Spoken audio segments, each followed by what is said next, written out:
بسم الله الرحمن الرحيم.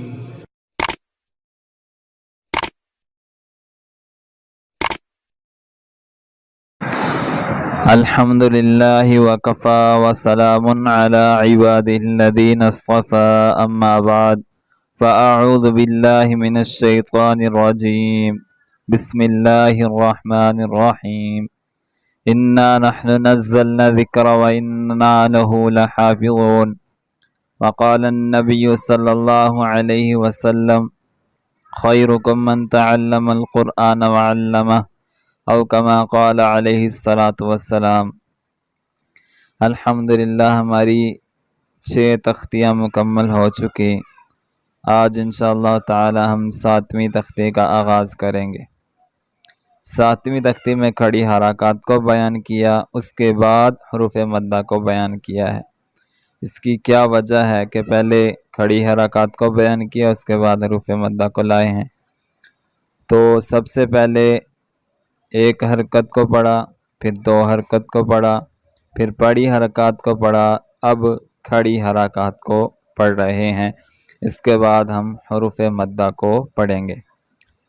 حروف مدہ 3 ہے، واو، الف اور یا، اور یہاں پر جو کھڑی زبر ہوگی یہ الف مدہ کے قائم مقام ہوگی یا الف مدہ کی اس میں آواز ہوگی۔ کھڑی زیر یا مدہ کے قائم مقام ہوگی، الٹی پیش واو مدہ کے قائم مقام ہوگی۔ نون اور میم کے بعد آنے والے حروف کی آواز کو ناک میں جانے سے بچانا ہے، اگر ناک میں جائے گی تو یہ پڑھنا غلط ہو جائے گا۔ پڑھنے کا طریقہ یہ ہے کہ لفظ کا نام پورا لینا ہے اور کھڑی حرکات کو 1 الف کی مقدار لمبا کریں گے، کھینچ کے پڑھیں گے۔ 1 الف کی مقدار کھینچ کے پڑھیں گے تو اس کی ادائیگی بالکل درست ہو جائے گی۔ بسم اللہ الرحمن الرحیم۔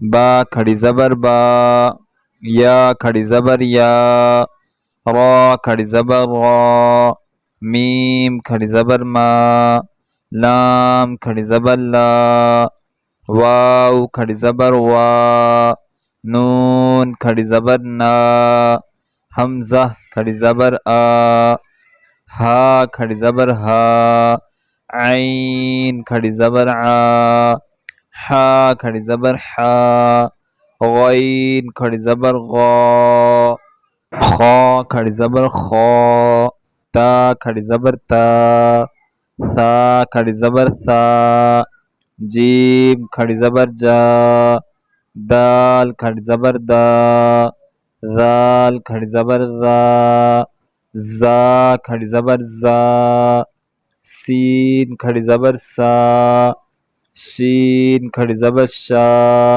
صاد کھڑی زبر صا، واد کھڑی زبر وا، طا کھڑی زبر طا، وا کھڑی زبر وا، فا کھڑی زبر فا، قاف کھڑی زبر قا، کاف کھڑی زبر کا، حمزہ کھڑی زیر ای، ہا کھڑی زیر ہی، واو الٹا پیش وو، ہا الٹا پیش ہو، حمزہ الٹا پیش او،